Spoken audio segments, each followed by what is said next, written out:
We all know that feeling of sitting in traffic, inching towards your destination. Well, here in New York City, they are trying to do something about it that would both change traffic patterns and also invest in the region's transit system. In the heart of America's most congested city, traffic is to be expected.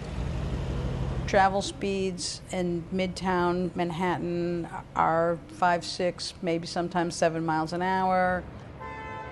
It's the reality of living or working in New York City, but has been exacerbated in the years since the end of the COVID-19 pandemic. Traffic came back faster than transit has. Transit's still lagging. That's why Rachel Weinberger, the director of research strategy for the Regional Plan Association, says it's a great time for change. In 2019, the New York State Legislature passed a law saying the city had to implement congestion pricing.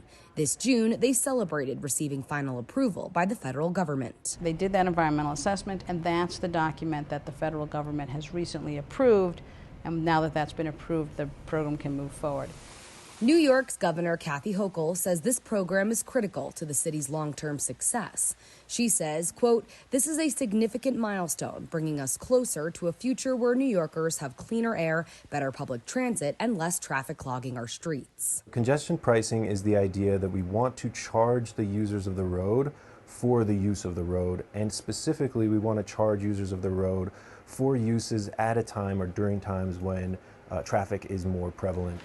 Glenn Furton is an assistant professor of economics at MSU Denver. The reason for the entire conversation surrounding congestion pricing is based on the notion of a commons. And so this is basically the idea that there is open or free access to the use of the road to most users. We've seen concepts of congestion pricing in this country on a corridor basis. One example of that is value lanes on highways.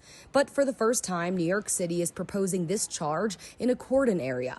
Drivers will pay to enter the central business district, but costs have not yet been determined because they are still in the planning stages. It actually contains 51% of the region's jobs, and it has the absolutely best configuration of transit access options. The purpose of this is to change traffic patterns for some drivers and encourage other commuters to use alternative transportation methods. And that it will not only mitigate the traffic, but the proceeds from congestion pricing are legally mandated to fund transit improvements so that the people who are choosing no longer to drive are also given a better alternative than the one that they have today. So the enhancements will be felt by all commuters who use public transit, not just those who change how they travel. So the idea of congestion pricing really is to sort of spread the demand more evenly out across all of the other resources. Experts say all eyes are on New York City for this plan that could be implemented as early as spring of 2024. That's including city leaders across the country, questioning how it will work and if their plan could serve as a model for their cities looking to achieve a better standard of transit. I would worry a smaller city that doesn't have a strong center. Such a program could be harmful, but it really would have to be looked at a case-by-case kind of a basis. Weinberger says change is never easy, but she expects the results of this plan to have a positive result on the city and the greater perspective of transit options.